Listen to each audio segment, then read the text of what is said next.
Presiding at the bout, Anchises' son brought equal gauntlets out, and bound the hands of both with well-matched weapons. And straightway each stood erect and poised and undismayed. Each lifted high his arms and held them there. They draw their towering heads back, out of range of blows, spar hand to hand, and so provoke attack. The Trojan is better in his footwork, relying on his youth. The other is strong in bulk and body, but his knees are slack and totter, trembling.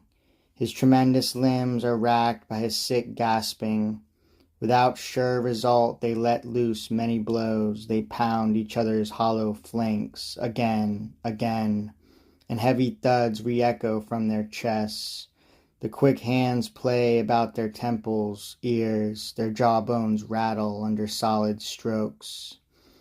Antyllus, motionless and heavy, keeps the same stance, using only his body and his watchful eyes to dodge the blows of Dares.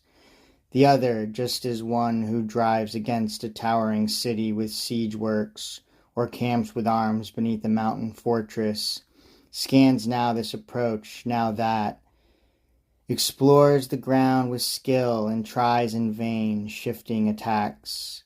Antyllus, rising, stretched his right hand high, but Dares, quick to see the coming blow, had slipped aside and dodged with his quick body. Antyllus spent his strength upon the wind. His own weight, his own force had carried him heavy and heavily, with his huge hulk down to the ground. Just as at times a hollow pine, torn up from its roots on Erymanthus or on the slopes of giant Ida, falls. The Trojan and Sicilian boys leap up. Their shouting takes the sky, and first Acestes runs to the ring. With pity he lifts up his friend, as old as he is. But the hero, not checked and not to be delayed, returns more keenly to the bout. His anger spurs his force. His shame, his knowledge of his worth excite his power. Furiously he drives Dares headlong over all the field. And now his right hand doubles blows, and now his left. He knows no stay or rest. Just as storm clouds that rattle thick hail on the roofs, so do the hero's two hands pummel, pound at Dares, blow on blow from every side. But then Father Aeneas would not let such fury go unchecked. He would not have Antyllus rage and bitterness. He stopped the boxing, snatched away exhausted Dares, and when he spoke to him, used soothing words. Poor man, what madness has possessed your mind? Your forces are not matched. Can't you see that? The gods have shifted to the other side, give way to heaven. So he spoke, his orders ended the bout. But Dares' faithful comrades now lead him to the ships. He drags along his weak knees, and his head sways back and forth.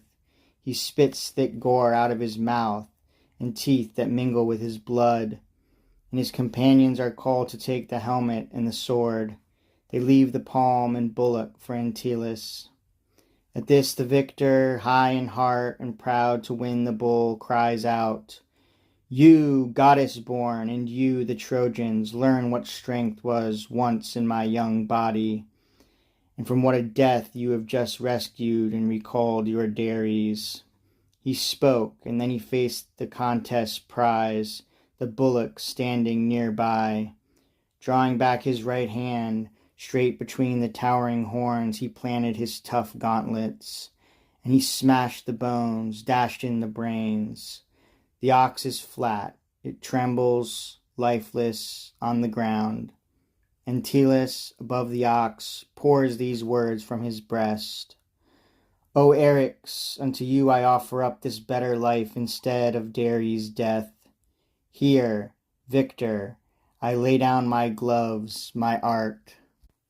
At once Aeneas calls for all who want to join a match with their swift shafts. He raises with his great hand a mass brought from Serestus' galley, and as a target for their arrows he hangs a fluttering dove tied by a cord on top. The archers gather, In a helmet of bronze the lots are cast. The first turn falls, backed by loud cheering, to Hippocoon, the son of Hyrtacus. The second falls to Menestheus, recent victor in the boat race, a garland of green olive around his head. The third, Eurytion, who is your brother, most famous Pandarus, you who, when ordered to break the treaty, were the first to cast your shaft at the Achaeans. And the last lot, deep within the helmet, is Acestes, for even he dares try a young man's task.